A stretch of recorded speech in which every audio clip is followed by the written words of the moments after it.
پیارے بچوں السلام علیکم۔ آج جو آپ کے لیے کہانی ہے وہ ہے ایک معذور لڑکی اور پرنسس کی ایک پرنس سے شادی ہو رہی تھی۔ اس نے اپنے ولیمے کی دعوت پر تمام شہر کے امیر لوگوں کو اور غریبوں کو بھی دعوت دی، جس میں ہر طرح کا طبقہ تھا، پریاں، بادشاہ، ملکائیں اور پرنسز۔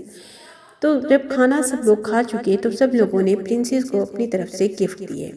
گفٹس میں انہوں نے کسی نے کوئی محل دیا تو کسی نے کچھ دیا۔ غریب لوگوں نے بھی اپنی حیثیت کے مطابق پرنسس کو گفٹ دیے۔ ایک معذور بچی پرنسس کو گفٹ دینے چلی تو اس نے ایک چھوٹا سا بھالو گفٹ کیا۔ پرنسس نے جب وہ بھالو دیکھا تو ہنسنے لگی، اور جب اس کی نظر اس بچی کی ٹانگوں پر پڑی تو وہ ٹانگوں سے معذور تھی۔ پرنسس نے اسے گود میں لیا اور کہنے لگی کہ بیٹا تم میری بہن بننا چاہتی ہو؟ اس نے ہاں میں سر ہلا دیا اور ہنسنے لگی۔ پرنسس بہت خوش ہوئی۔ پرنسس نے فوراً سے اس کے والدین کو بلایا اور کہنے لگی کہ میں اس بچی سے محبت کرتی ہوں اور چاہتی ہوں کہ یہ میری بہن بن کر میرے محل میں رہے، اور میں اس کی ٹانگوں کا علاج کروانا چاہتی ہوں۔ میں اس بچی کی محبت کی وجہ سے اس کی محبت میں گرفتار ہو گئی ہوں۔ اس کے والدین نے چونکہ پرنسس کو اجازت دے دی اور کہہ دیا کہ آپ اسے اپنے محل میں رکھ سکتی ہیں، ہماری بچی آج سے تمہارے حوالے۔ پرنسس اسے محل میں لے گئی اور اسے ایک الگ سے کمرہ دیا، جس میں اسے ہر طرح کی سہولیات میسر کی گئی۔ پرنسس نے ایک ملازمہ اس کے لیے مخصوص کر دی جو ہر وقت اس کی خدمت کے لیے حاضر رہتی۔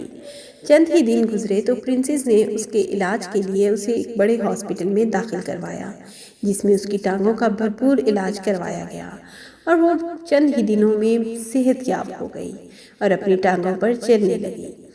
سال گزرتے گئے اور پرنسس کی وہ بہن معذور اب بڑی ہو چکی تھی۔ پرنسس کے ہاں اللہ نے ایک پیاری سی بیٹی دی، جس کا نام اس نے اندل رکھا۔ اندل اب کمرے میں تھی، بہت چھوٹی تھی، اور وہ معذور بچی جو کہ تندرست ہو چکی تھی، پرنسس کی بہن کہلانے لگی تھی، وہ اس کا خیال رکھنے لگی۔ پرنسس کو کچھ کام سے باہر جانا ہوتا تو وہ اپنی بیٹی کو اپنی بہن کے سپرد کر جاتی۔ ایک دفعہ پرنسس کسی ملک سے باہر گئی تو اس نے اپنی بیٹی کو حسب معمول اپنی بہن کے حوالے کیا۔ جیسے ہی وہ گھر سے نکلی تو کچھ ہی دیر کے بعد کچھ ڈاکوؤں نے گھر پر حملہ کر دیا اور پرنسس کی بیٹی پر دھاوا بول دیا۔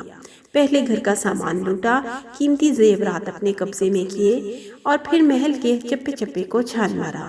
پھر وہ پرنسس کی بیٹی کے کمرے میں داخل ہوئے، جہاں پرنسس کی بیٹی اور اس کی بہن تھی۔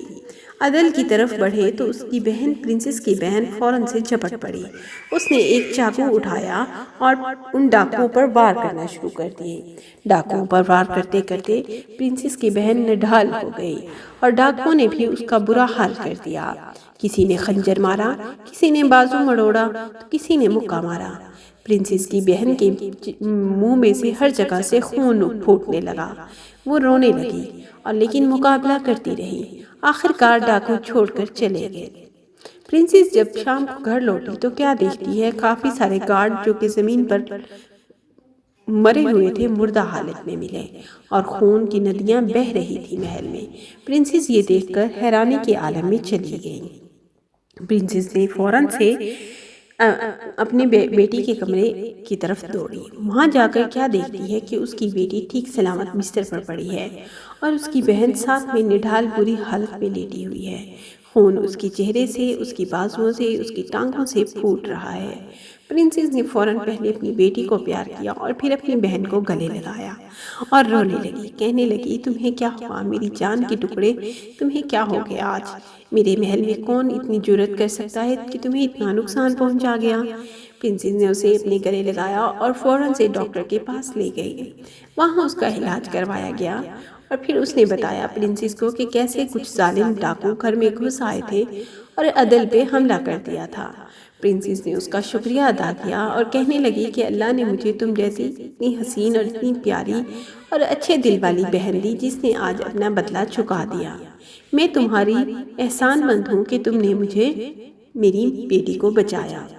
پیارے بچوں، وہ اس طرح سے وہ اسے اپنے گھر لے گئے اور وہ مل جل کر ہنسی خوشی رہنے لگے۔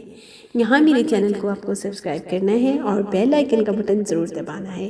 جاتے جاتے میری ویڈیو کو لائک بھی کرنا ہے۔ تھینک یو، اللہ حافظ۔